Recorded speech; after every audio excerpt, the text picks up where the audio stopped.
রাজ্য সরকারের উন্নয়নমূলক কর্মসূচির মাধ্যমে জোলাইবাড়ি থেকে বেলোনিয়া যাতায়াতের জন্য জাতীয় সড়ক নির্মাণ করা হয়। এই জাতীয় সড়ক নির্মাণের সময় থেকে রাস্তার গুণগত মান নিয়ে সাধারণ অংশের লোকেদের মধ্যে আন্দোলন করে গেছে এবং সকল অংশের লোকজনেরা কথা না শুনে কাজের দায়িত্বে থাকা ঠিকাদার নিজ খুশি মতো রাস্তা নির্মাণ করে গেছেন বলে অভিযোগ করছেন।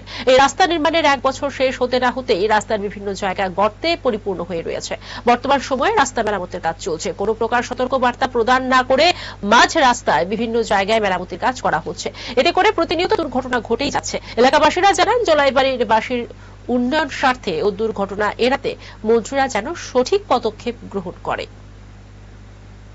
যে 108 জাতীয় সড়ক, যেটা ইন্দু বাংলা বর্ডার থেকে জোলাইবাড়ি পর্যন্ত, ওটার মেইনটেনেন্স চলছে বললো সবাই।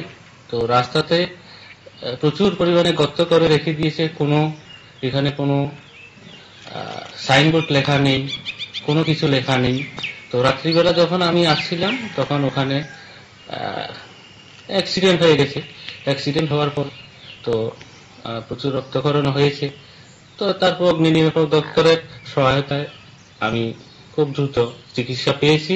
তো আমি ধন্যবাদ জানাবো জোলাইবাড়ি অগ্নি নির্বাপক দপ্তরকে।